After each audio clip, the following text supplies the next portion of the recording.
John McFarland with Coldwell Banker Commercial United Realtors, and I'm here with Vince Elder, one of our senior commercial agents specializing in retail. And we've been talking about investments and retail investments specifically, and so I thought it might be a good opportunity for him to be able to explain to you specifically what investors are looking for in a retail center, and also what are some of his advice in order for an investor to become more familiar with an investment retail center. So Vince? Well, at Coldwell Banker Commercial, we pride ourselves on serving our clients with utmost professionalism and really providing a service that they are pleased with. And so part of that service is really to spend a lot of time talking with a client, potential buyer, potential investor, helping to discern exactly what their interests are, what their needs are, and then we customize the search for them. And so I guess I would say when it comes to retail properties, there are two main types of properties, or maybe types of buyers, that we would help a buyer to determine what their real taste is. One would be a value, what we call a value play. And this is when a property is a somewhat distressed property. Perhaps it has not been managed well. It perhaps has high vacancy. It is an area that is oversaturated with too much retail, or it had a bad tenant mix, or some bad choices were made about the tenants that went in there. For whatever the reason, it's a property that's in distress, and potentially that particular property could have a very good upside potential if someone could come in with some knowledge and some understanding and really rent it to the right people and upgrade the property and make some improvements on it. So it has an upside potential. Not every property that's distressed is like that, but some of them are. Another type of property, and really I'm describing a type of buyer here, is what we call a yield play. And this is a property that has been pretty well taken care of. It could be almost any size from 5,000 square feet up, and typically I'm talking about multi-tenant properties. These are properties that have a very good track record, a good history. They are stable. They have high occupancy, 85, 95, 100% occupied. They have stable tenants. They may or may not have credit tenants or national tenants, but they have tenants that have a good record of stability, and they have good leases, and they provide a good and stable income for the investor. Those properties typically cost a little bit more, but for the type of buyer that's looking for that type of investment, that's the prime thing. Our job as agents is to help buyers determine which type of buyer they are, and then help to zero in on appropriate properties for that buyer. What are some of the things that an investor would look for to be able to analyze the upside opportunities on a property? Okay.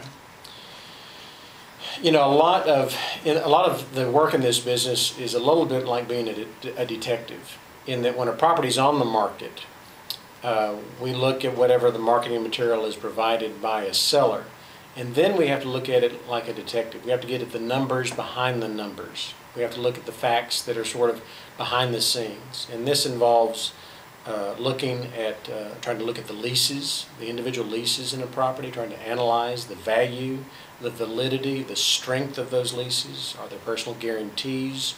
Is it a 5-year lease with 3 months left on it? All of those are factors that impact the value of a property.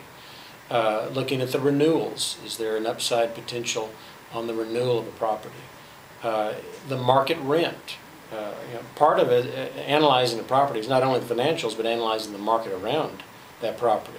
Is that property historically priced under the market? And so is there an upside potential that when a new owner comes in, new management, and it's time to renew those leases, there's an opportunity to raise that rent to market rent.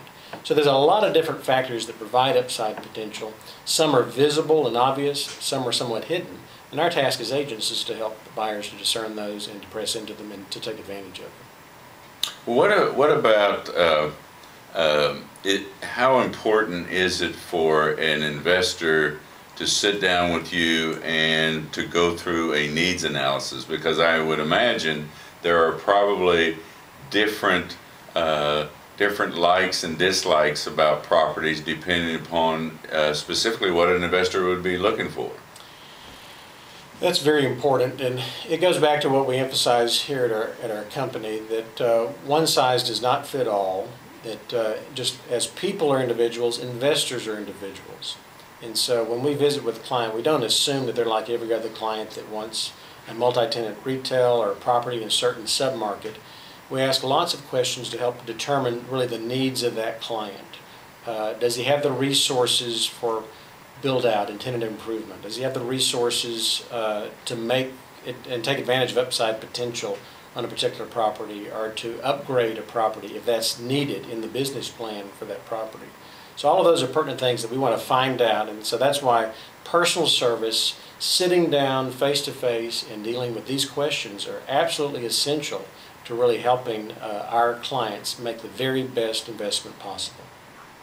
Well, we realize too that a lot of the national publicity regarding retail right now seems to be on an upswing, but yet has gone through a period of time because of the economy to maybe kind of decline some. So we've got maybe additional vacancies where, you know, several years ago we did not have those vacancies.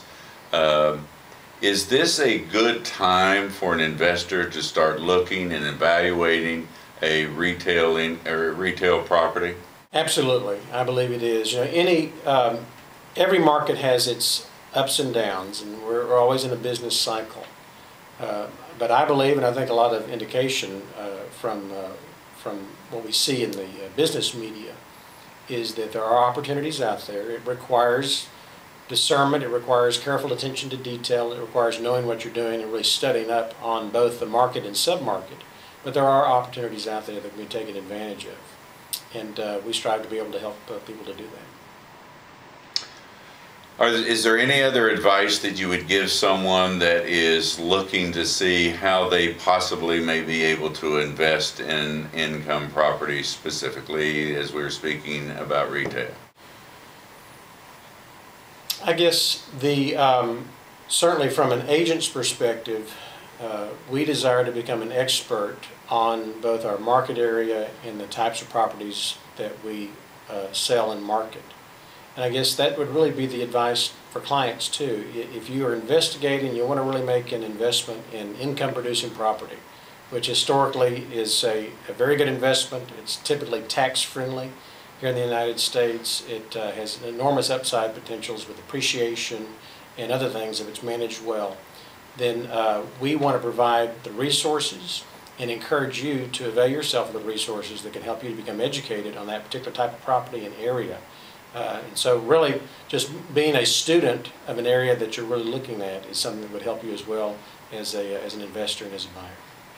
Well, as you can see, Vince has a tremendous amount of knowledge and extremely analytical in being able to understand the retail industry, and I think that any of you that would like to visit with him and also you can contact him through our website, which is cbcunitedrealtors.com, and you can also contact him VinceElder at cbunited.com.